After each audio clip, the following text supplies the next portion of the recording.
Good afternoon, ladies and gentlemen. So, I welcome you all to the 12th Jeju Forum for Peace and Prosperity.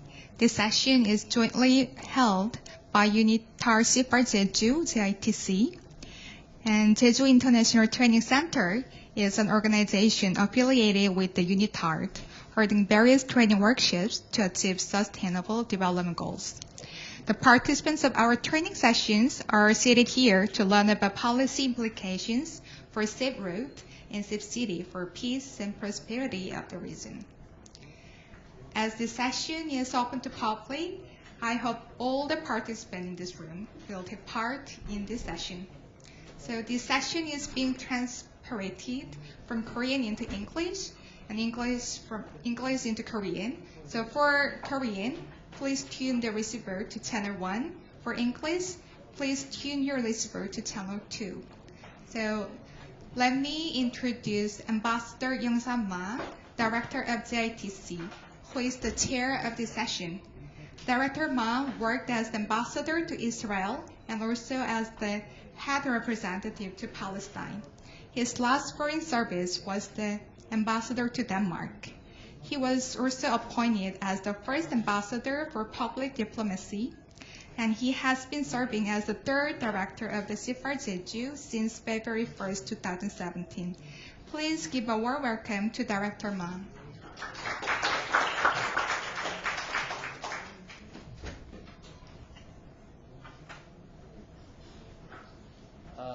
Thank you very much, EJ. Well, this morning we discussed about the general views on the road safety. This afternoon we are going to talk on specific issues about the road safety. I want to introduce our keynote speakers and the panelists first. And on my right side is the Ambassador Luis Gallegos, Senior Fellow of UNITAR. So, he's going to have us the keynote speaker, the keynote speeches, and my left side, Dr. Seo Jae-hoon. He is the emeritus, the research fellow at Korea Transport Institute. And the next one, Dr. Son Sang-hoon, research scientist at Jeju Research Institute. And also on the left side, the Miss Menon Watson, Global Head for Alcohol in Society Campaigns, Diageo. Thank you very much for joining this panel. And at first, I would like to invite the Ambassador Luis Gallegos for his keynote speeches. Can we go over there, and then we are going back.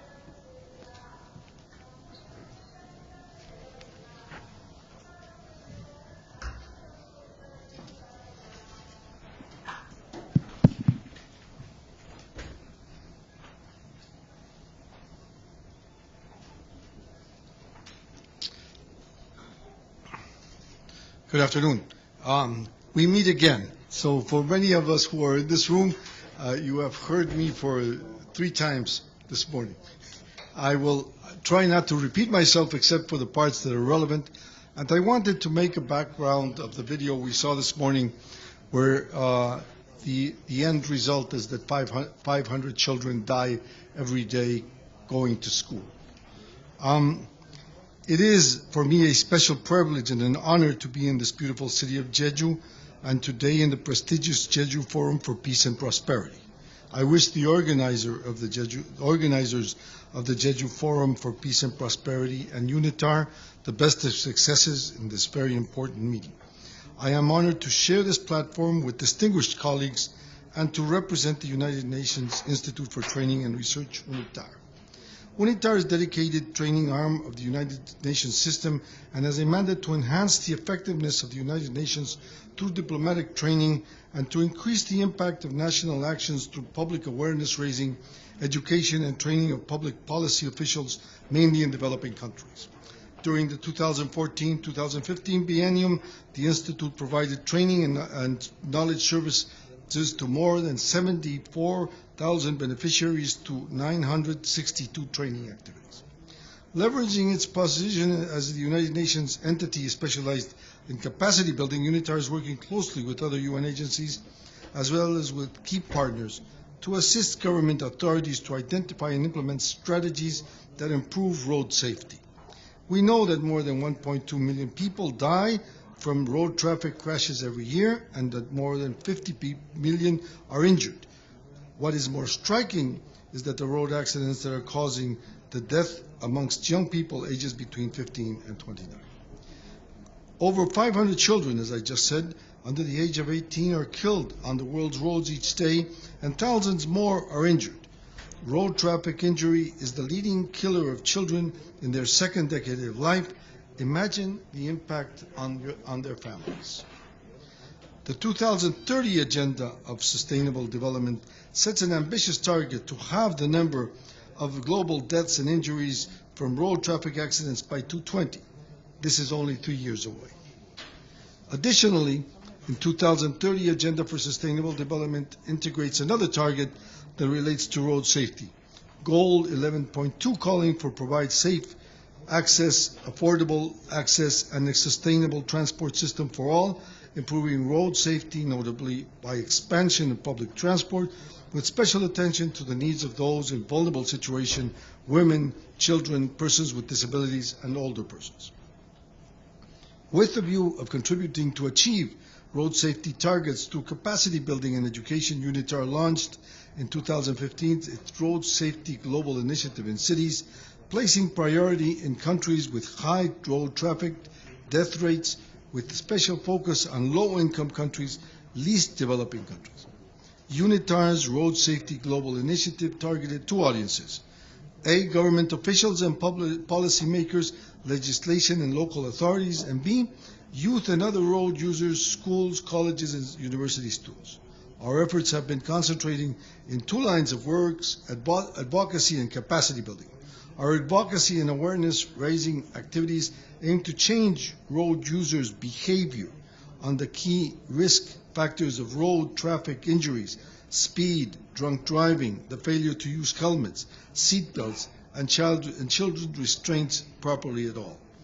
UNITAR affiliated international training centers for authorities and leaders called CIFAL implement educational programs that raise awareness among youth about the importance of adopting a respectful traffic culture. In 2016 alone, the 50,000 youth between 14 and 25 years old have been reached our road safety shows. Strengthening capacities to address road safety is essential. In this line, UNITAR provides training activities aimed at improving the capacities of government officials at national and local levels to implement road safety strategies, to learn about safe transport systems, as well as on urban planning and design that integrates road safety principles. This year, UNITAR will host 9 training activities worldwide in relevant spaces to exchange knowledge and innovative approaches to road safety while facing multi-stakeholder collaboration. The private sector constitutes a key partner in this endeavor, from designing road safety codes to improving safety features of vehicles and creating technological applications that enhance mobility and reduce traffic accidents. To raise awareness about the dangers of driving under the influence of alcohol, UNITAR has pleased to partner with Diageo to provide training and award-winning opportunities to support the road safety. To reduce road traffic accidents and injuries, simultaneous actions are needed at national and local levels, as well as an active engagement of all social sectors and actors, academic institutions, governments at all levels, the private sector, the media, the international community, and society as a whole to ensure that road safety is a global priority. Moreover, there is an urgent need for a common understanding that road safety is a collective responsibility. UNITAR reaffirms its commitment to develop capacities to achieve the road safety targets of 2030 Agenda for Sustainable Development. I wanted to leave you again with the discussions we had this morning, and many of you were with us this morning. The relevant issues we are talking about have to deal with how you change the collective consciousness of our societies and how we interact with the groups of our societies to change that issue. It's an important educational issue. It's an important public policy issue. It is an important human issue, because when you see the number of people who die, the number of people who are injured, you project, as we were saying this morning, 50 million people are injured every year. In the decade from 2011 to 2020, when we began the decade for road safety, you will have 500 million people injured, and you will have more than 6.5 million people who have died because of road. 47% of those are pedestrians, are people who are walking in the streets, in our streets. Others are cyclists and motorcyclists and automobile users. The issue is that as we grow and become more developed in our societies, we use more vehicles. And these vehicles in themselves represent a tremendous threat to the lives of others if they are not properly addressed, educated, and conducted adequately. We must educate our youth and our children.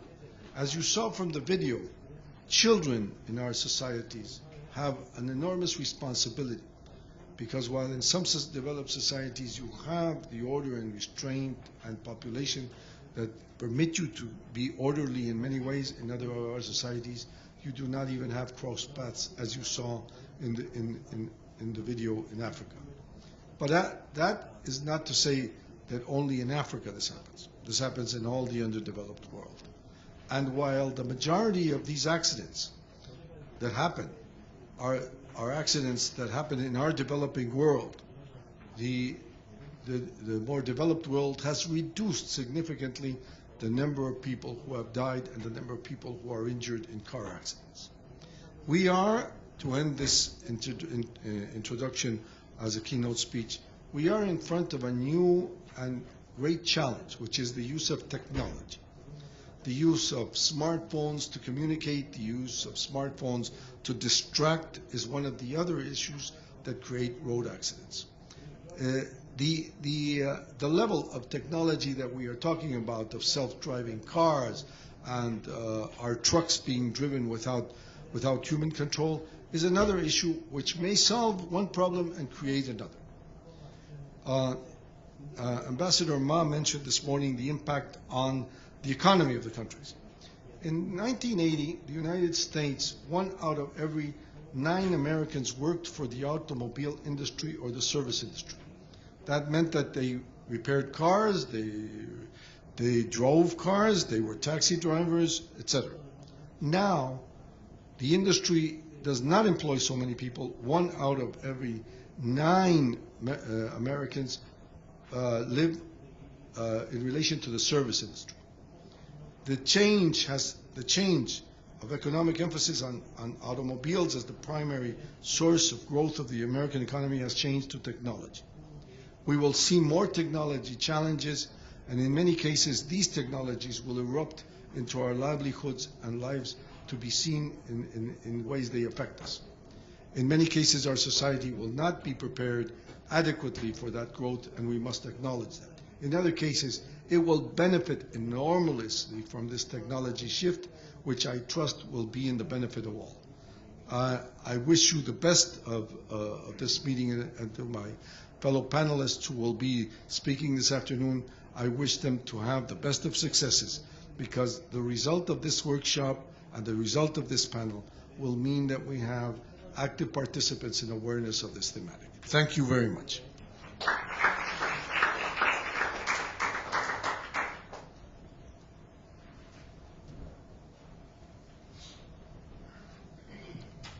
Thank you very much, Ambassador Luis Gallegos. And we just heard about the role of a UNITAR in road state accidents, and also the SDGs, the roles, as well as we appreciate very much UNITAR's initiative for the road safety, and all the CFAR centers are involved in this matter, and this also the workshop is being held under the sponsorship and the leadership of the UNITAR. And also he mentioned about the very balanced approaches for the advocacy and the capacity building. collective responsibility, we fully understand the importance of private sectors, medias, and also academics.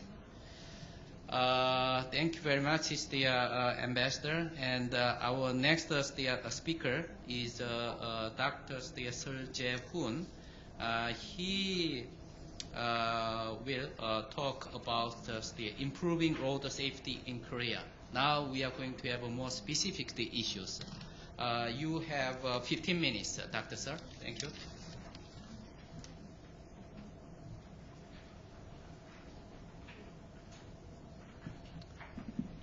Good afternoon, ladies and gentlemen. I'm very happy today to give you my opinions about the improving of road safety. As Ambassador Luis Gallegos spoke in his keynote speech, the road safety problem for sustainable and safe cities is also one of the very important issues in Korea. From now on, let me speak about the example of Korea in the road safety development with the title of Improving Road Safety in Korea. The contents overview and road accident trend and road safety management system and the road safety policy and future target. First, overview. The population of Korea is 50 million, and about 81% lives in urban area, in city area. So Korea is a very highly urbanized country. The area is 100,000 square kilometers, a small land area, large population. There is a Chongqing city in China. The land area of whole Korea is similar to the Chongqing city, but the population of Korea is 2 times of Chongqing city. So whole Korea is like one city, very highly urbanized country.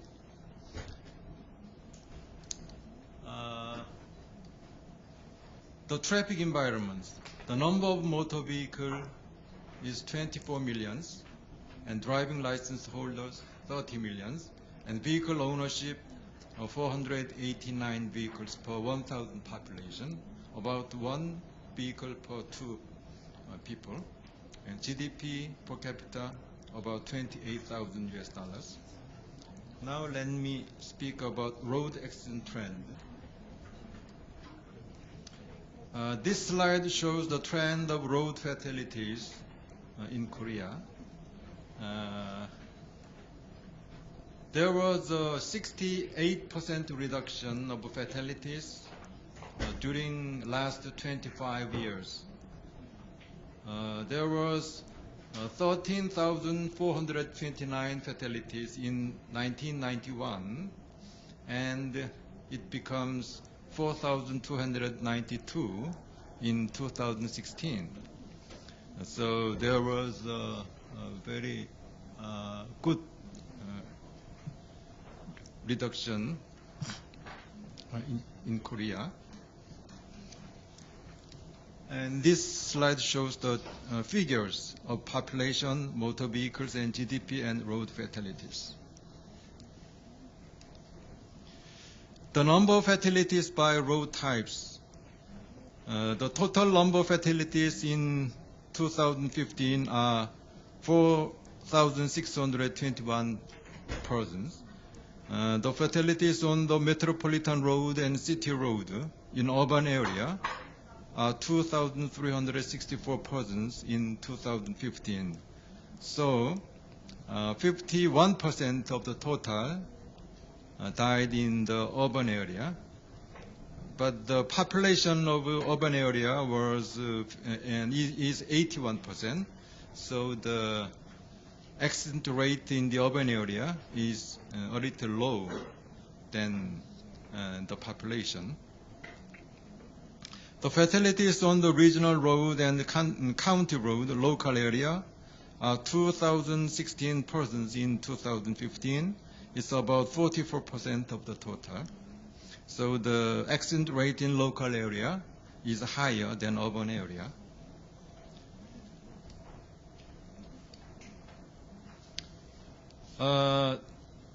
The pedestrian is the biggest problem area in Korea. It consists of about 39% in 2015. The main reason is a large population in small land area is one of the reasons of high pedestrian accidents in Korea. And the second, motor vehicle driver and passenger is the second biggest problem area, about 33% in 2015. And third, motorcycle users are about 19% fatalities in 2015. Now let me tell you about the road safety management system in Korea, briefly. This slide shows the transportation safety management system from the national level to the local level by the transportation safety law.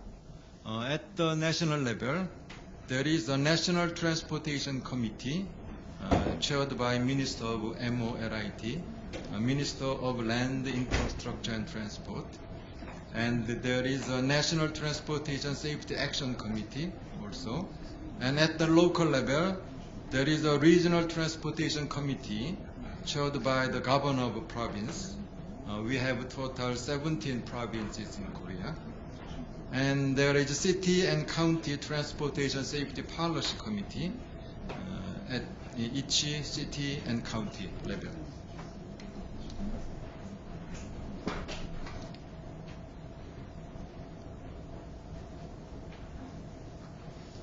This slide shows the procedure of transportation safety planning system from the national level to the local level by the transportation safety law. At the national level, we have National Transportation Safety Master Plan every 5 years, and we have National Action Plan every year. And at the local level, we have Province Transportation Safety Master Plan every 5 years, and every year we have Action Plan. And we have City and County Transportation Safety Master Plan every 5 years, and every year Action Plan.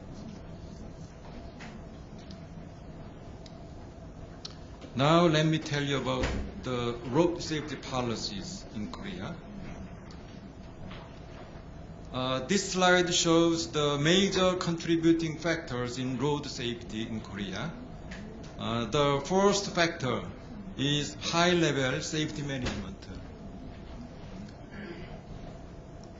There was 2 strong road safety campaigns and accident reductions by the Prime Minister's office in 1992 and 2001. Let me tell you in more detail a little later. And the second factor is engineering measures. We have accident black spots improvement and safety zone program of school zone and silver zone.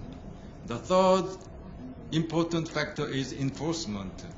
We have speed cameras and signal cameras installation and strong punishment for drink driving. And the fourth factor is education. So safety education at the primary and secondary school is compulsory in Korea. This slide shows the road safety campaign and the reduction of fatalities in Korea. There was a 3 times of accident reduction in the road safety history.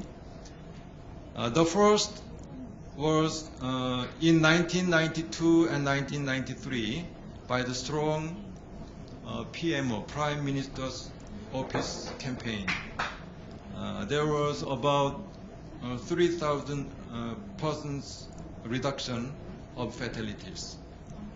And the second was at this time, in 1997 and 1998 by the IMF, International Monetary Fund, foreign currency crisis.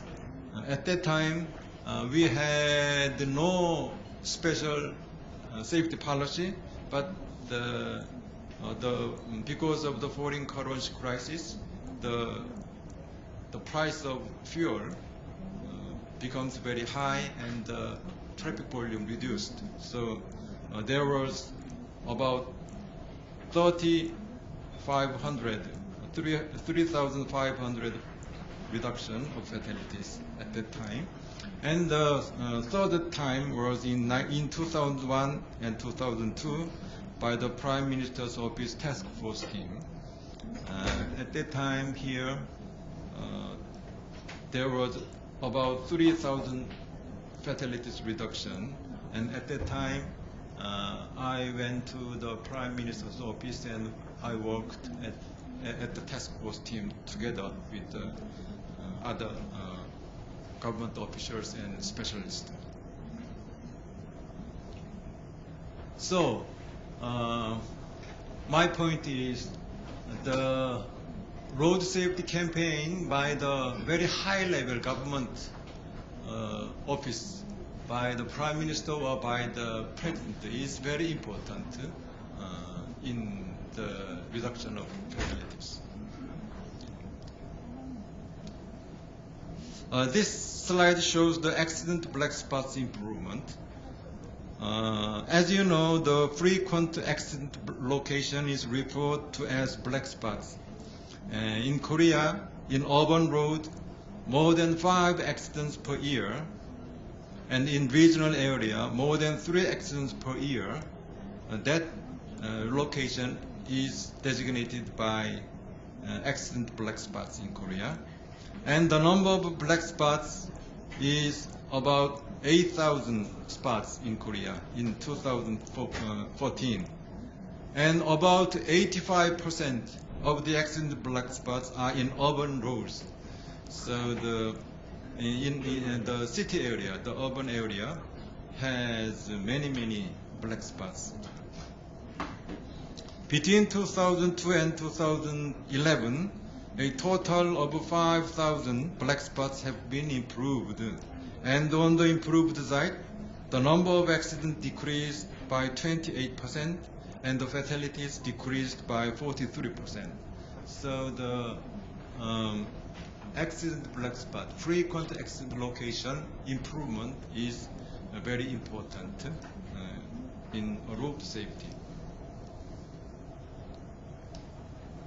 And another important one is safety zone program.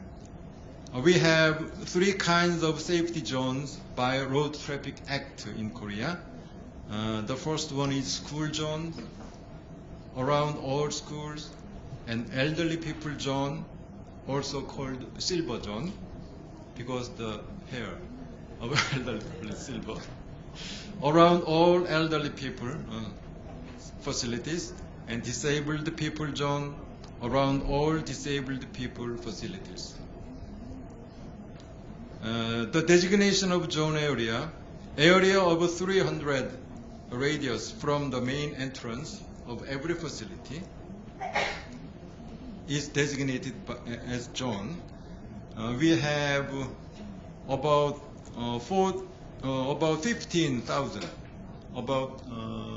15,000 school zones in 2014, and 697 silver zones in 2014. Korea is a very small country, and we have more than 15,000 school zones. So it means every high density population area is designated as school zones, and the speed limit in the zone is restricted as 30 kilometers per hour. And we install many safety facilities in the school zones.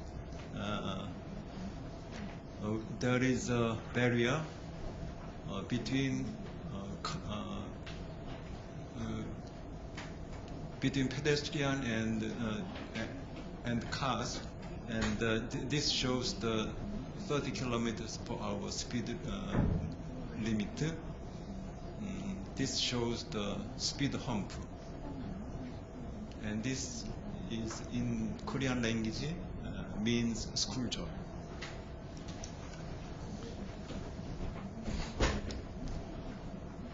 Another important factor is enforcement, especially by camera detection.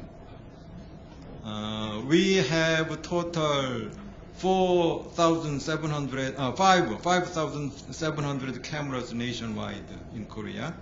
So there is about one camera per 19 kilometers of road.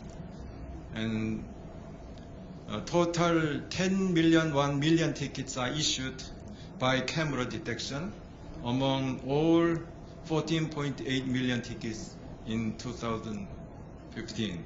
So about 68% of tickets are issued by camera. In the morning session, Ambassador Young Sam-ma told us that in Korea there is no exception of ticket issuing, although he is a high position man or a low position man. One of the reasons is the camera detection.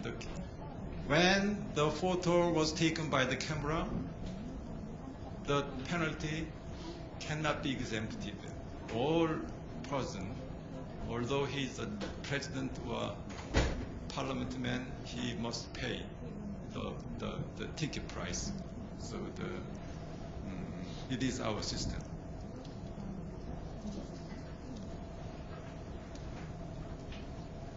And this slide shows the punishment for drink driving. The number of drink driving fatalities have reduced, but the drink driving problem is still a big contributor to the total fatality. About 12% of the total drink driving fatalities. It is a little lower than the America, United States, France, or other advanced country, but it is still a high portion. The strong punishment and enforcement are important, and the substitute driver system is popular in urban area with cheap cost, about $15 in Korea. The substitute driver system is a system that when the driver drinks wine, after he drinks wine, he cannot drive his car, and he call substitute driver company. We have hundreds of such a company in Korea in every area. So the substitute driver comes to the bus and drive the car who drink wines, and it's a very cheap and very good system in Korea. So if you stay in Korea and when you drink some wine, please use the substitute driver. This slide shows safety education. In Korea, road safety education at primary and secondary schools, minimum 10 hours per year, are compulsory by the law in Korea. And this slide shows one more interesting feature in Korea. That is a car black box, drive recorder. All company taxis have installed car black boxes between 2008 and 2012 in Korea, including all urban areas. There are total 91,000 taxis, including also in Jeju Island. So after the installation of car black box, like this one, the taxi accident has decreased by 31% and fatalities by 41%. The local government subsidizes half of the taxi black box cost, and the insurance company discount the insurance cost by 3 to 5%.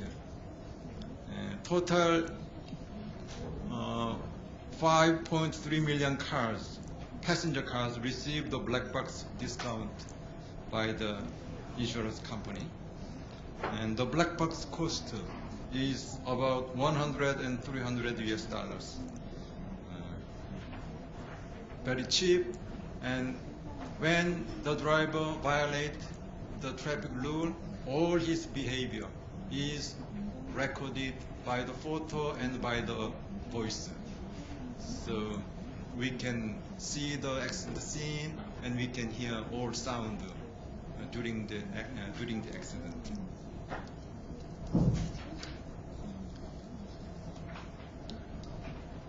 Finally, let me tell you about our future target.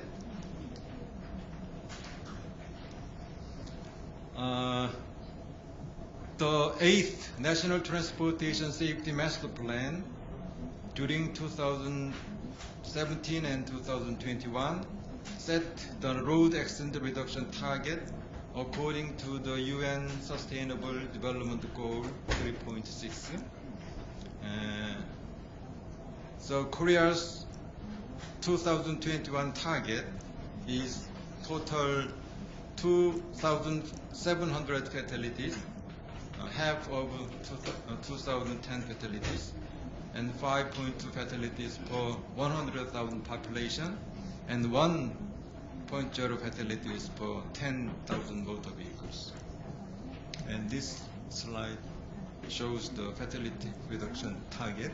So between 2010 and 2021, this is the 5 years master plan's target year, and we plan to reduce the fatalities by half, from 5,505 to 2,700, and this shows the trend. So this is nearly extension of our trend. So we hope we can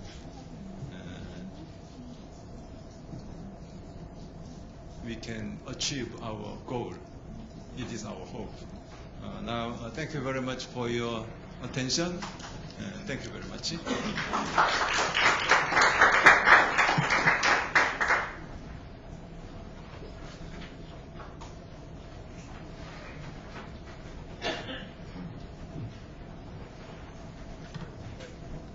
Thank you very much, dear Dr. Sir.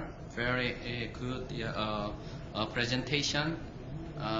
Very comprehensive was the explanations on the situations and trends, and also futures, the directions of our traffic policies.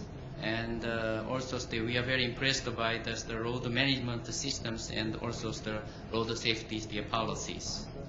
And also, it is very good to know that the effective road safety campaign done by the Prime Minister's office has been very good result.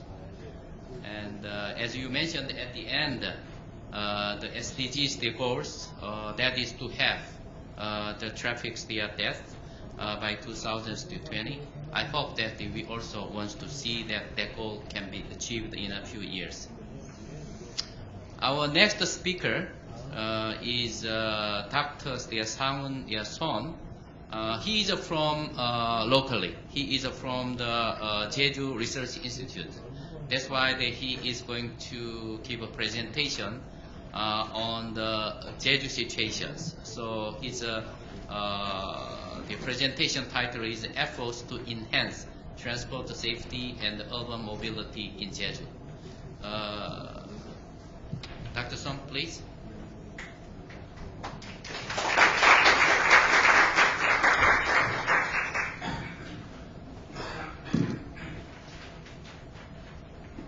Welcome. My name is Sang Son from Jeju Research Institute.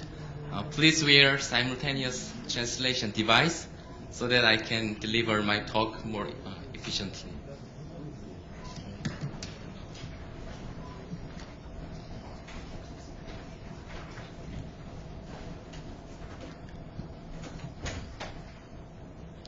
그럼 시작하도록 하겠습니다. 먼저 제주발전연구원이라는 기관에 대해서 말씀드리고 시작하도록 하겠습니다.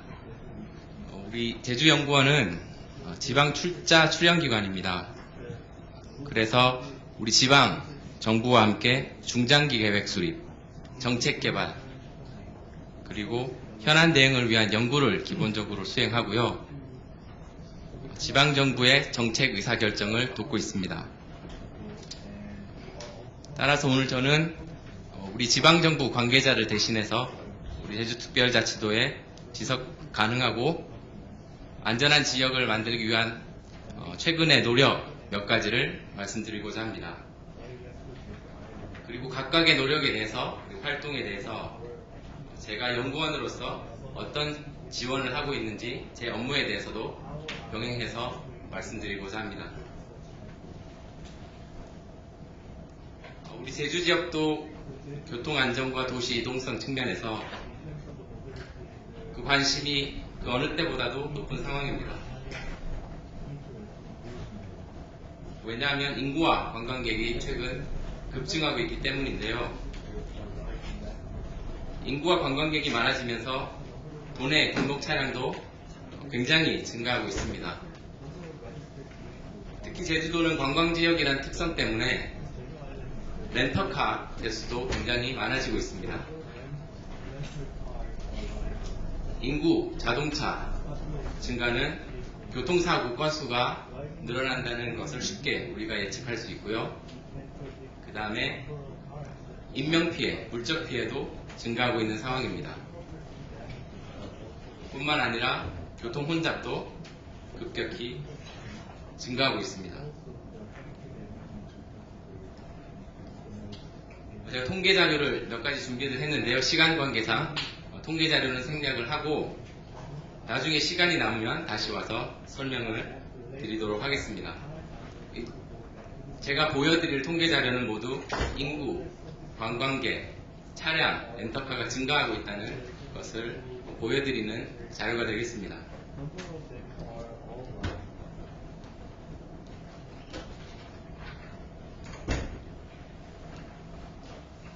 넘어가기 전에 교통 혼잡 지도를 잠깐 살펴보고 넘어가도록 하겠습니다. 여기 보시게 되는 지도가 제주시, 여기가 공항이고요. 공항을 핵심으로 그 주위에 형성된 다운타운으로 보시면 되겠습니다. 출퇴근 시간 교통 상황을 나타내고 있는 지도인데요. 빨간색이 혼잡, 노란색이 중간, 녹색이 원활한 상태를 보여주고 있습니다. 제주시를 구성하는 몇 가지 중심축이 있는데요. 이렇게 보시게 되면 동서방향 그리고 남북방향에 몇 가지 축이 있는데 주요 도로가 이렇게 빨간색으로 표시된 지역의 혼잡함을 알 수가 있습니다.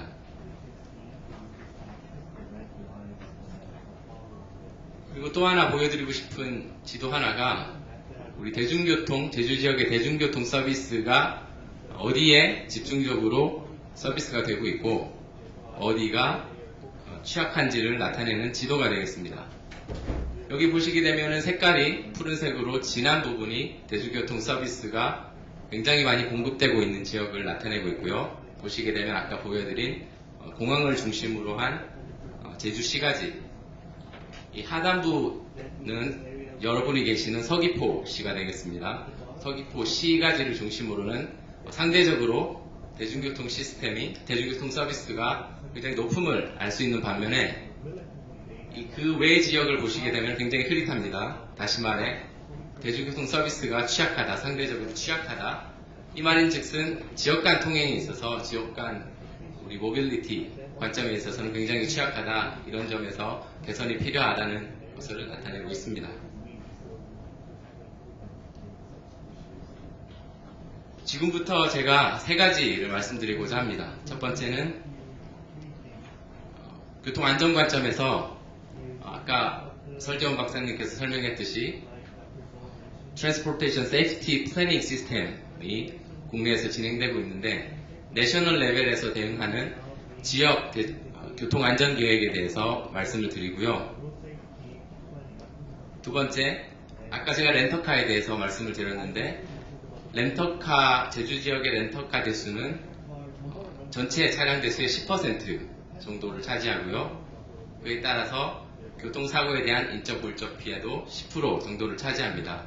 10%는 국가적 관점에서는 굉장히 적은 수치지만 제주 지역에서는 현안이기 때문에 제가 작년한 렌터카 안전연구에 대해서 잠시 말씀을 드리겠고요. 마지막으로는 도시 이동성 증진 관점에서 대중교통 체계 개편이 제주 지역에서 추진되고 있습니다. 그 부분에 대해서도 말씀드리도록 하겠습니다.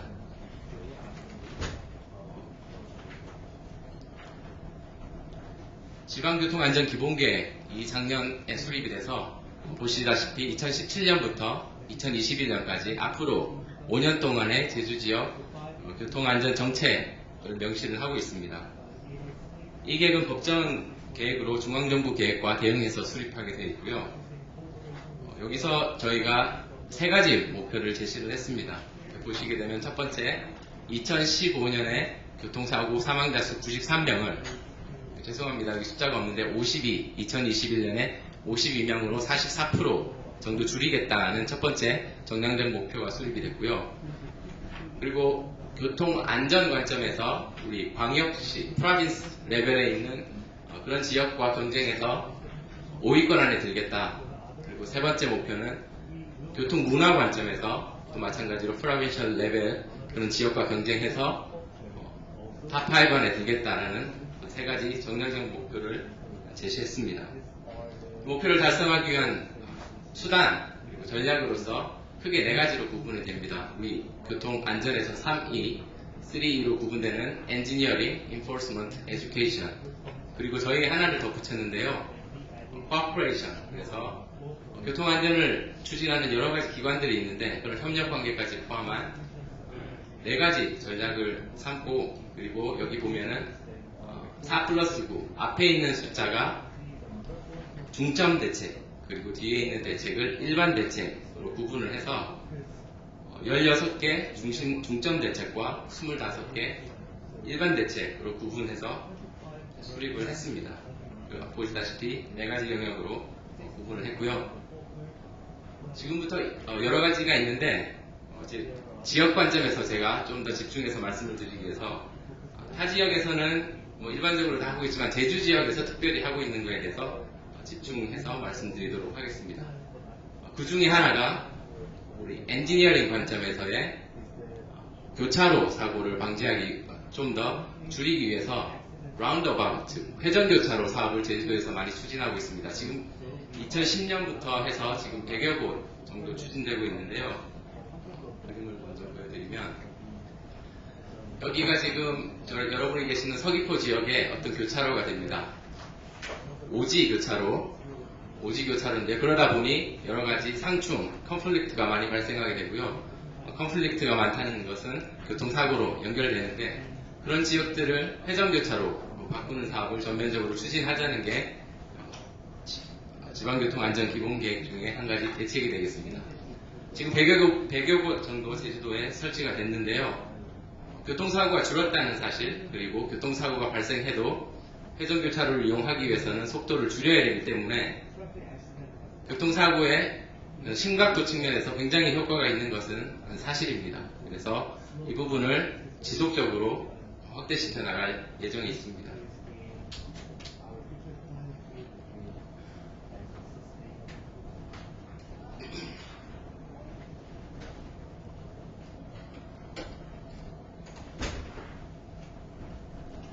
그리고 다른 제주 지역의 특성이 반영된 대책으로는 이 표에는 제시가 안 되어 있는데 렌터카 사고에 대한 대책이 되겠습니다.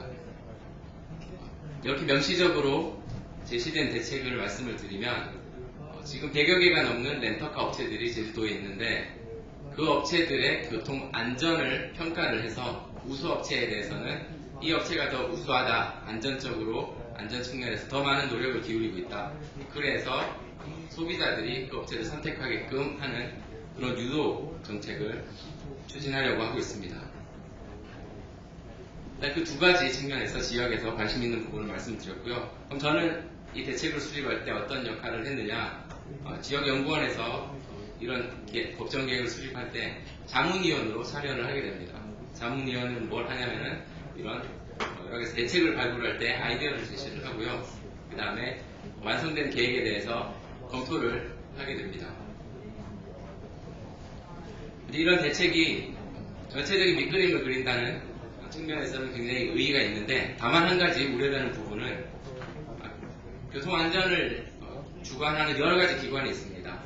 도에서도 교통안전을 담당하는 부서가 여러 개로 나눠져 있고요. 그 밖에서는 경찰이라든지 교통안전공단이라는 기관이 있고요. 도로교통공단이라는 기관이 있는데 서로 여러 기관이 그 업무를 하다 보니 협력이 잘 안 되는 것도 사실입니다. 그래서 어떤 협력 관계를 구축할 것인가가 우리 교통안전, 제주 지역 교통안전을 증진시키는 데 핵심이 되겠습니다. 다음은 제가 수행한 렌터카 안전연구에 대해서 짤막하게 말씀을 드리도록 하겠습니다. 제가 사고 데이터를 분석을 했고요.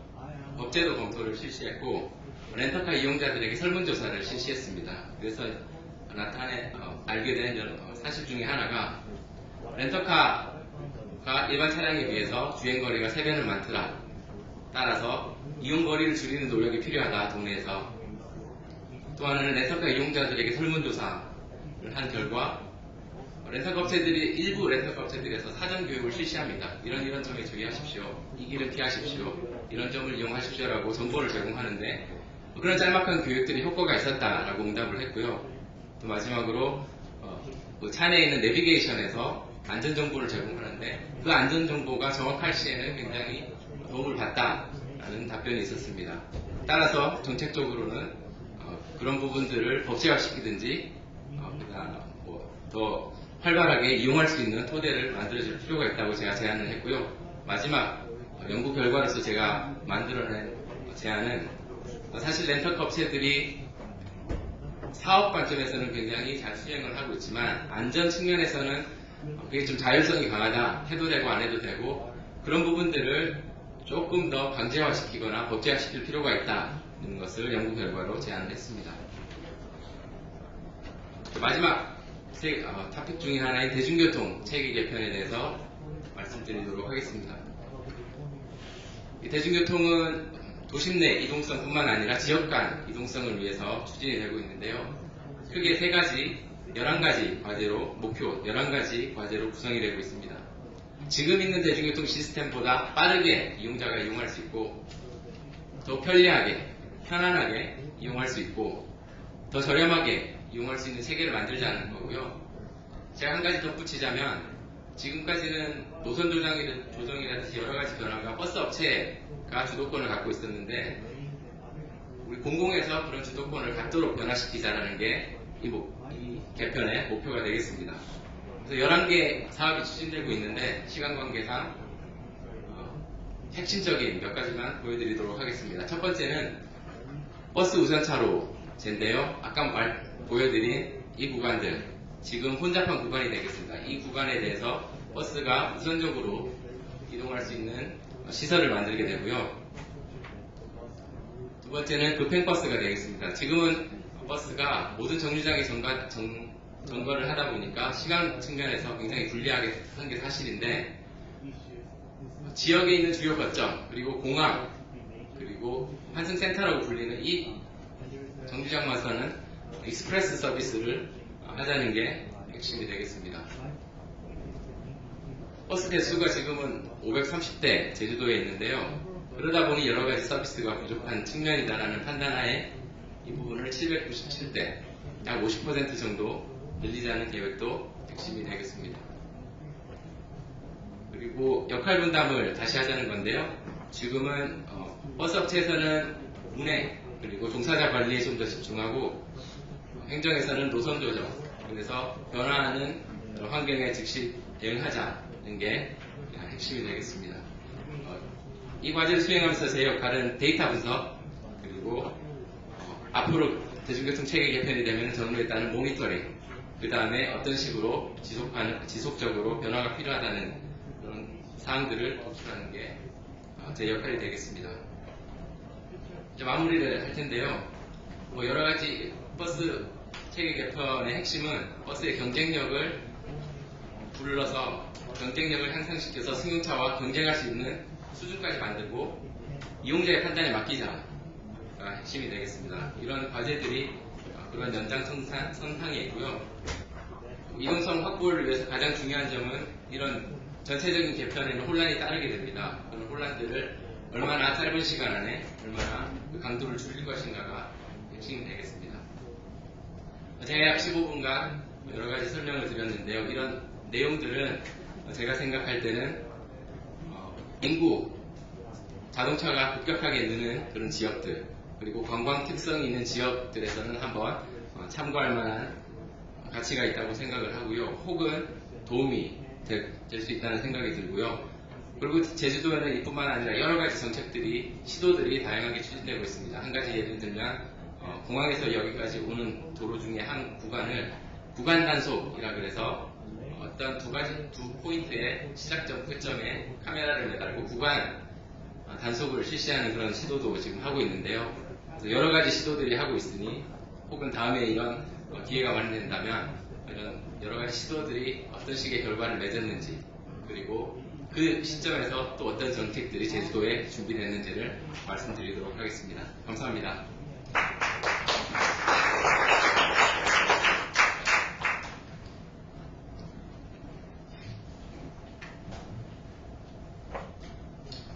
Thank you very much, Dr. Song. He covered a lot of things on the traffic situations in Jeju Island, and the 3 boards the Jeju municipality is already set.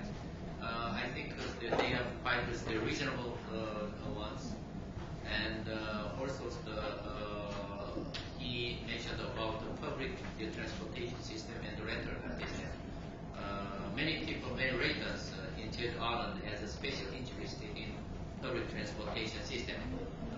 I'm very happy to hear that the improvement of public transportation service is a key to solve the disaster problems. Let me introduce now Miss Menon Wonwasong. She is global head for Alcohol in Society campaigns at Diageo. Her topic to introduce is initiatives to reduce drink driving, local and global perspectives. You have the floor, please.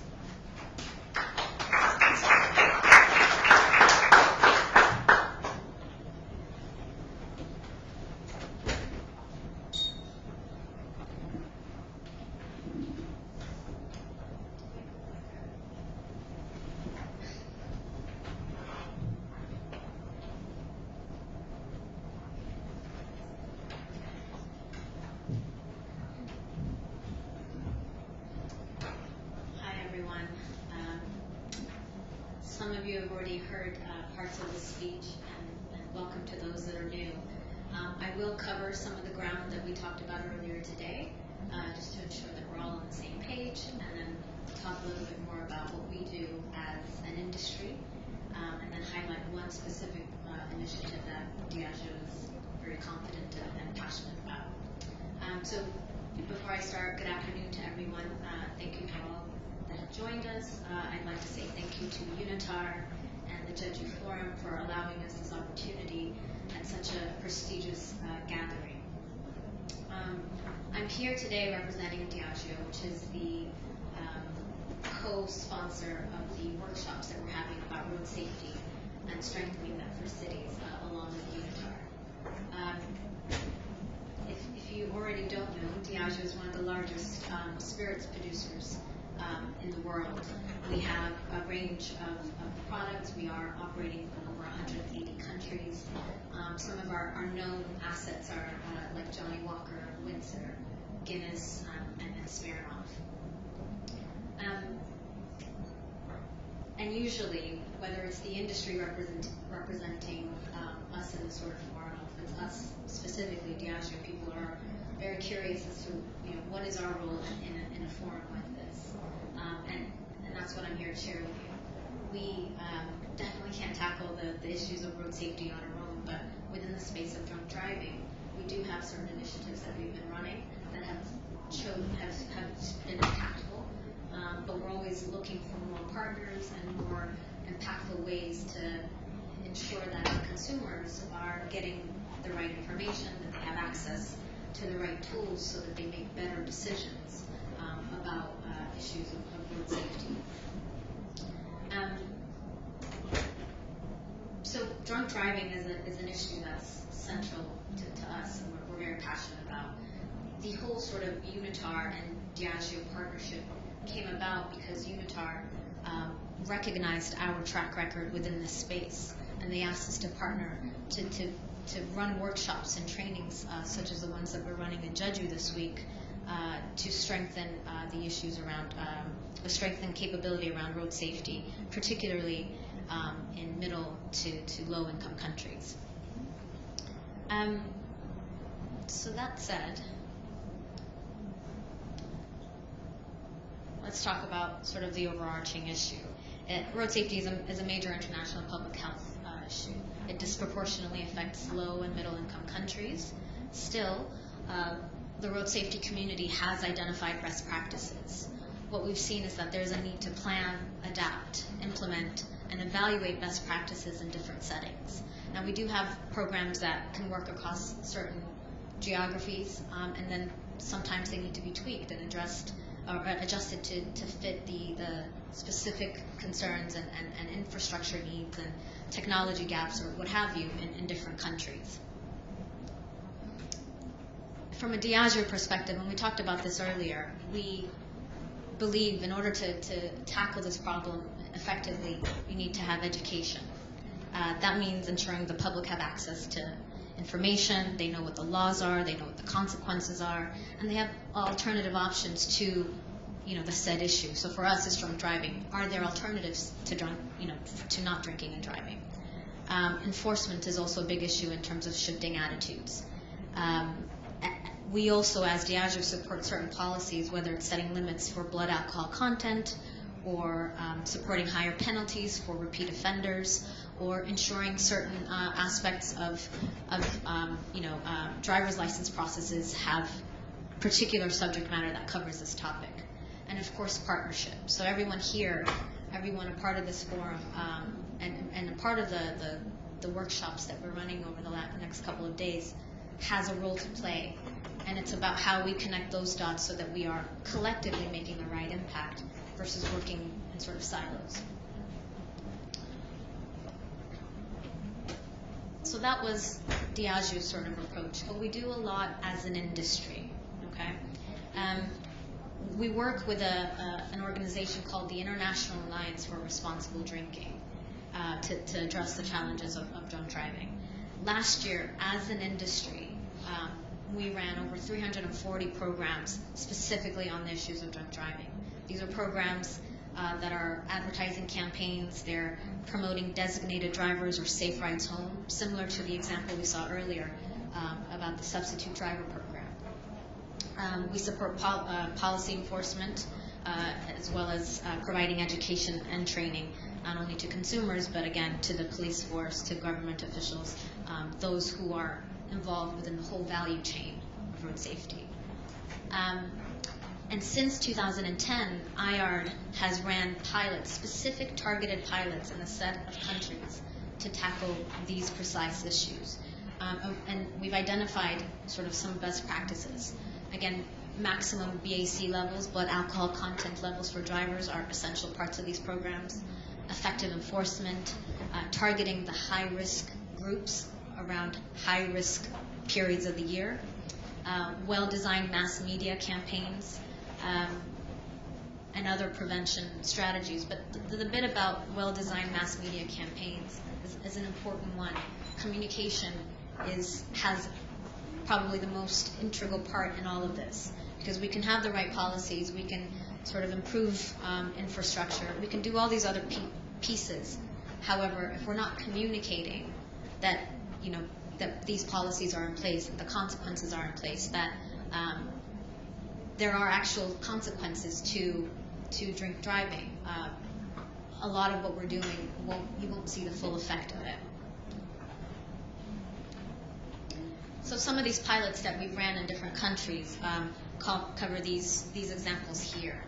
Now, in China, we were able to increase drunk driving awareness by using media campaigns and high visibility enforcement, and launched to reach high-risk populations such as motorcycle drivers as well as new novice drivers. For example, in Russia, the auto sobriety program training module for novice drivers was launched specifically for drunk driving, and it was to supplement the driving school curriculum that already existed.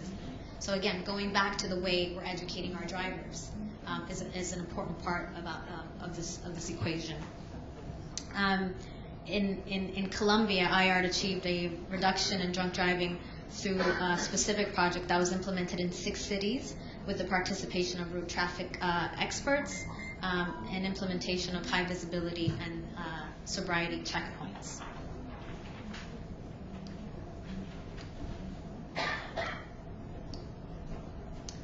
Now, from these initiatives, we've learned a few things.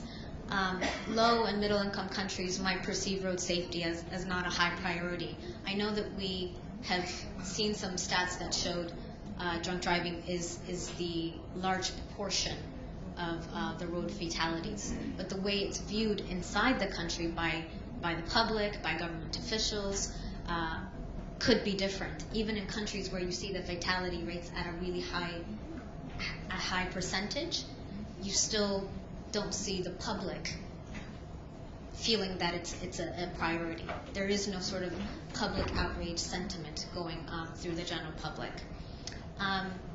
Government support can also be very difficult. It's particularly, I think, for us coming from the private sector or the alcohol industry, it's sometimes hard to get government participation in place. And so this is where, again, participating in this sort of forums, really demonstrating our commitment to this issue and showing what resources we have are important for us, because it helps us garner the right kind of participation. And lastly, this is a quick breakdown of high visibility enforcement, which is a program Jeju specifically and through some industry support are able to run. And we find that this has been the most successful, most difficult, and most that one that requires a lot of participation, but it has the most impact. And its main purpose is to prevent and reduce road traffic accidents that are related to alcohol consumption. The pillars of this program are data. Data is essential.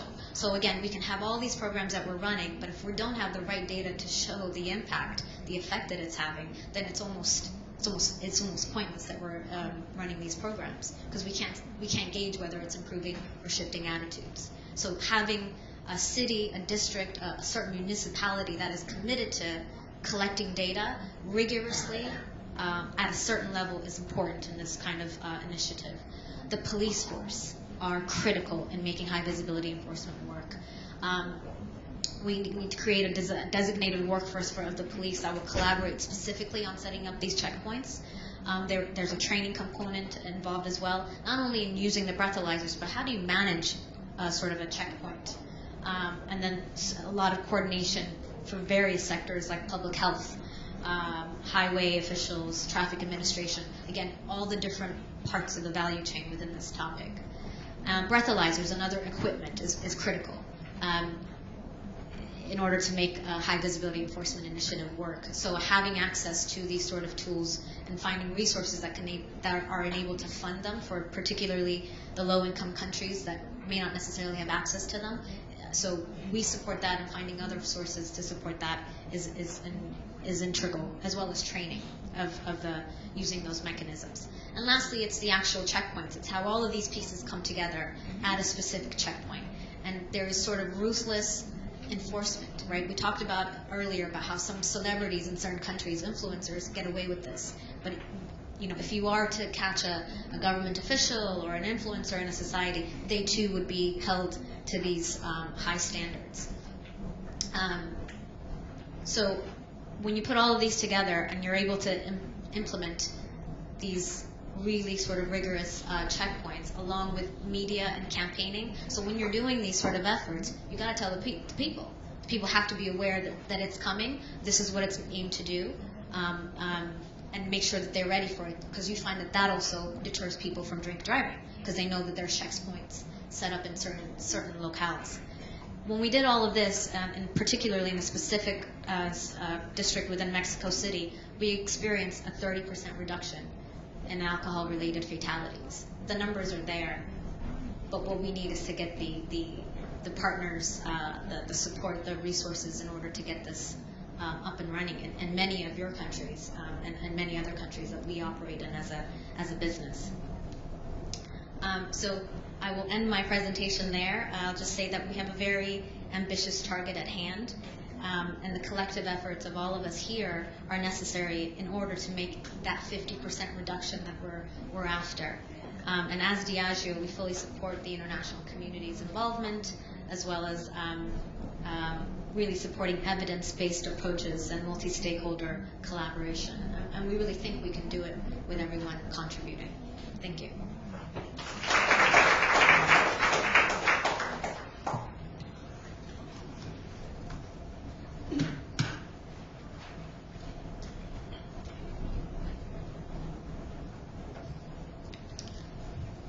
Thank you very much, Menon, for the excellent presentation. We are so impressed by the producers' the activities to reduce traffic accidents caused by the alcohol, and the commitment of producers and also the programs are very extensive, and also lessons from the industry's programs are very recommendable. And also although their campaigns, we are going to have a very good result from it. Now I'm going to invite all the presenters to this podium to have discussions and interactions with our audience.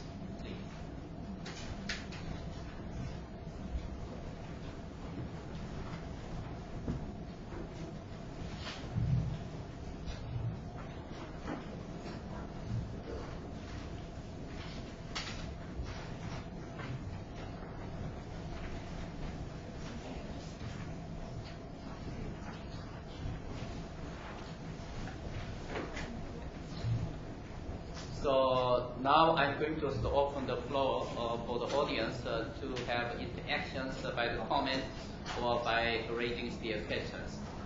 So, yes, please.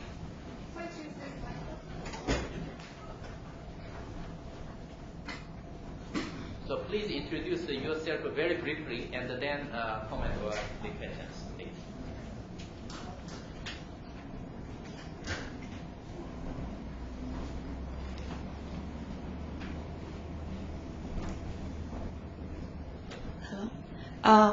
I would like to ask a question to Dr. Sol, please. I have two questions. Actually, one is about the school zone. First of all, is there any requirements for the school or the area around the school to establish as the school zone? Or should we do as much as possible school zone for every school? And the second question regarding the substitute drivers, are the substitute driver drive your car or they drive their own car and take you home? And is there any requirements to be the substitute driver? And who manage the substitute driver? That would be all.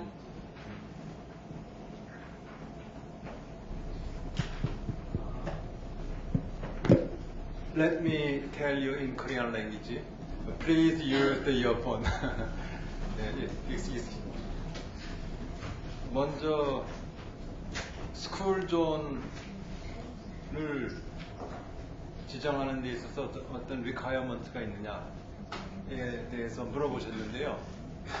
특정한 리콰이어먼트는 없고 한국 정부의 방침은 모든 초등학교와 모든 유치원, 모든 엘리멘터리 스쿨과 모든 프리스쿨 주변은 그 재학생이 100명 이상이면은 전국에 있는 모든 초등학교 유치원 주변은 전부 다 스쿨존으로 지정하고 제한 속도를 30km로 낮추고 여러 가지 뭐 교통안전 시설, 스피드 험프도 설치하고 해서 다 하겠다 하는 것이 목표고 현재 한 80% 내지 90%의 학교에 다 지정을 완료했고 시설을 설치했습니다.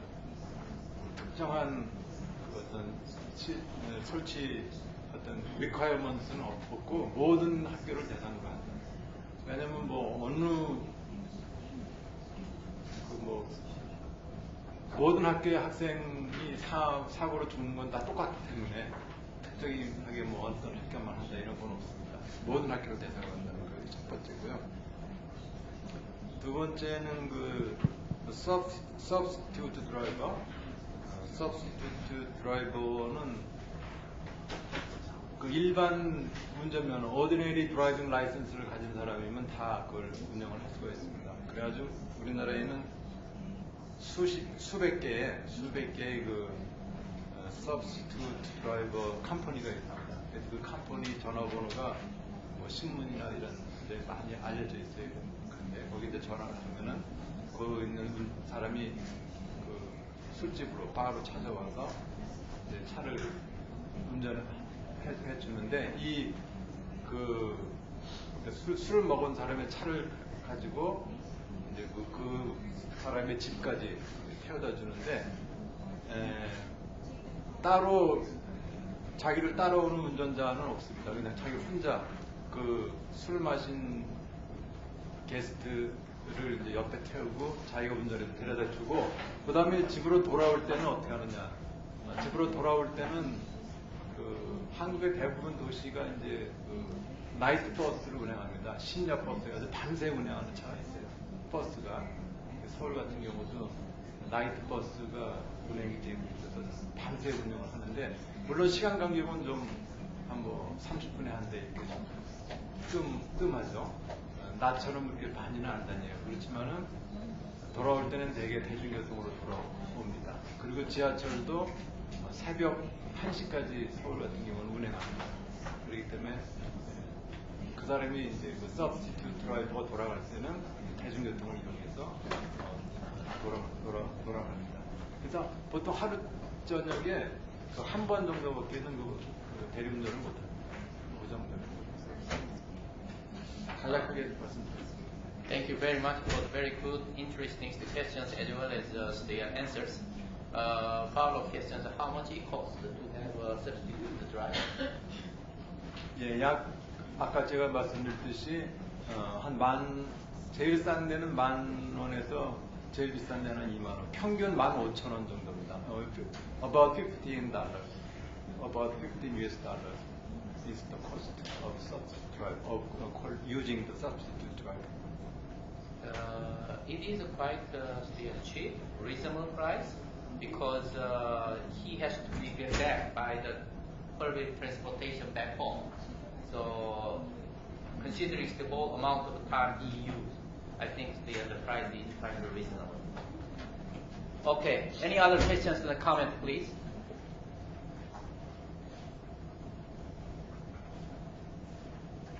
So, when you are thinking about this, any questions, I'm going to raise just the questions to our panelists.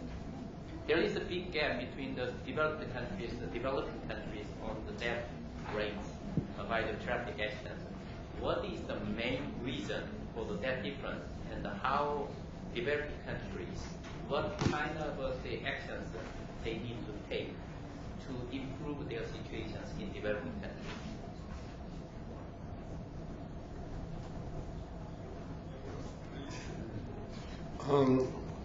I think it is an issue of relation to development also. We call development by many terms, so it's difficult to express this. One, I think that the growth of the use of motor vehicles in many developed societies has been ongoing for many years, and the knowledge that they have acquired has been consistent with enormous resources in infrastructure and in other capacity building. While in the underdeveloped world, there is a lack of resources generally for all types of endeavors. The infrastructure is not as the best that it could be. Only to mention the signs and the roads that you see in Korea, for example, is a very big task for an underdeveloped country. You have lack of expertise, in many cases low quality of education of those who are driving mass transport or heavy transport. And therefore, a certain amount, Menon mentioned something that I think is very true. There is a lack of priority in this issue because there are so many others. And while law enforcement can be applied, you have to think this as an individual trait. Most people do not depend on the governments because of lack of institutionalization, so they depend on themselves or their community. Therefore, it's very difficult to have national policies that are applied adequately. When I say this, it's not that there are not laws or there are no regulations. There are. The application of those laws and regulations are part of a big problem. The other issue I think is that some of these countries have had massive buying, for example, for motorcycles. And when I say motorcycles in Southeast Asia, I think there are countries that have had millions of motorcycles enter into the mainstream of their transportation system. So you need helmets, you need a series of other mechanisms, but you need the knowledge of the impact an accident will have on sometimes. And I also think that as we apply new public policy to this issue, it is very important to exchange best practices. To exchange best practices which are low intensive in economic resources. We do not. We think that the lower income countries do not have the economic capability that the developed countries have, and therefore should look for solutions that are applied in others with excellence. Limitation of speed, control of alcohol, education of children. As you saw in the video, there is no pathway for children to cross the road. In other parts of the world, probably somebody would stop the cars to permit the children to pass. As simple as that. As simple as that. But I also think that they must learn, the public servants, both local and national, have to learn from the experience of others and see what can be done to apply this. It is a society issue, it is an individual issue, as we spoke this morning. But I think that those limitations are not going to go away. Poverty and underdevelopment are not going to go away. The lack of resources in our countries will not go away. We must find solutions that are adequate to our reality, that will permit us to reduce significantly the number of people who die and the number of people who are injured. Thank you very much. Any more comments? Yes, Mena? Yes, I'd love to take a stab at this question. It's a complex one, and you know, we probably can't dive into every single difference between the developed and developing countries. But if you were to ask me what are the top three, specifically with respect to drunk driving, I would say policies, infrastructure, and culture. Policies, we've been over this. It's clear articulation of what are the blood alcohol limits, what are the consequences of it, and how are we disseminating that information. You find in some countries, either the legislation doesn't exist or it's something very vague. It's illegal to drive intoxicated. What does it mean to be intoxicated? Again, are there clear, measurable ways that you can enforce these policies? The other bit is around infrastructure. the options of alternatives, so public transport, a metro system, a bus system, taxi systems. Do people have another option, or is that the only option they have? It's either don't go and have a good time on a Friday night because you can only get there by driving, so they have to drink and drive home. We need to offer alternatives, and that's some of the gaps that we see between the developed and developing countries.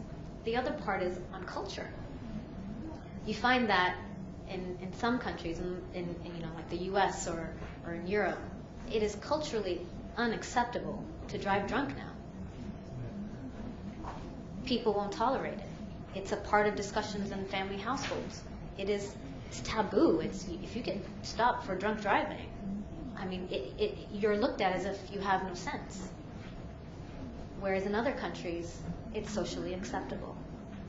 And there's a dramatic shift I think we need to make within that space to create that uproar by the people. How are we accepting these amount of deaths? How are we accepting the amount of disabilities and crashes that happen because of simple choices individuals make? I'd say those are my top three. Okay, thank you very much. Dr. Seul, please. 한국의 경험에 대해 간단히 두 가지만 말씀드리겠습니다. 한국도 불과 얼마 전까지만 해도 교통안전에 디벨로핑 컨트리였고, 아직도 많은 한국인은 아직도 우리가 이제 디벨로핑 컨트리다 생각하고 있는데요. 한국의 사례는 저희도 지금도 교통사고 사망자 수는 많이 줄었지만 부상자 수는 1년에 매년 35만 명이 발생하고 있고요. 그거는 이제 경찰에 레포팅된 부상자 수가 35만 명이고, 보험회사에서 보험 처리해준 그런 인원까지 합치면은, 그러니까 경찰에는 보고하지 않지만 보험회사에만 보고해서 처리해준 인원까지만 하면 매년 100만 명이 교통사고의 피해를 당하고 있습니다. 그러다 보니까 한 20년, 30년 정도 지나다 보니까 모든 패밀리에, 모든 가정에 교통사고로 뭐 이렇게 당하거나 다친 사람이 전부 다 한두 명씩 다 생긴 거예요. 거의 뭐 친척 중에 이렇게. 그러다 보니까 이제 국민들 사이에서 이 정부에 대해서 교통사고 피해가 이렇게 큰데 어떻게 정부가 대책을 세우라고 요구하게 됐습니다. 그렇게 하는 데까지가 한 20년 내지 30년 정도 걸립니다. 네, 그래서 그거부터, 그게 이제 우리 한국의 경우는 1991년부터 본격적으로 이제 정부가 정책을 강화하고 안전대책을 강화하면서, 왜냐하면 그렇게 사고를 줄여야 이 집권한 사람이, 집권한 그 당이, 집권자가 자기의 어떤 실적이 올라가거든요. 네, 그렇게 되는 데는 상당히 시간, 한 30년 걸린다고 봅니다. 그것부터는 이제 쭉 이렇게 줄어들게 됩니다. 그래서 그런 시점을 빨리 좀 앞당기는 것이 개도국에서 교통사고를 빨리 줄일 수 있는 시점 방안 중에 하나인데요. 그러한 그 시점을 빨리 어떻게 하면 빨리 앞으로 좀 당길 수 있느냐 하는 것 중에 하나는, 정부가 지시하고 정부가 단속하게 해야지 교통사고만 줄이려면 일반 국민들은 거기에 리지스트합니다. 정부에 대해서 그런 심리가 있어요. 근데 한국의 경우는 이제 제가 내일 어린이 안전에 대해 자세히 설명하겠지만 녹색 어머니해라는 게 있어서 전국에 한 55만 명이 활동하고 있는데 모든 학교에 다 있습니다. 거기서 이제 사고를 줄여라 하고 이렇게 국민들이 요구를 하면은, 그리고 그 시민단체, 시민그룹에서 그런 요구를 하면은 그거는 일반 국민들이 이렇게 상당히 심정적으로 동의를 합니다. 아, 내가 이제 조심운전도 해야 되고 사고도 줄여야 되겠구나. 그래서 어떤 그 정부 가브먼트에 의한 팔러시에 의존해가지고는 이 획기적인 전환을 이루기가 어렵고, 어떤 그 국민 전체적인 그런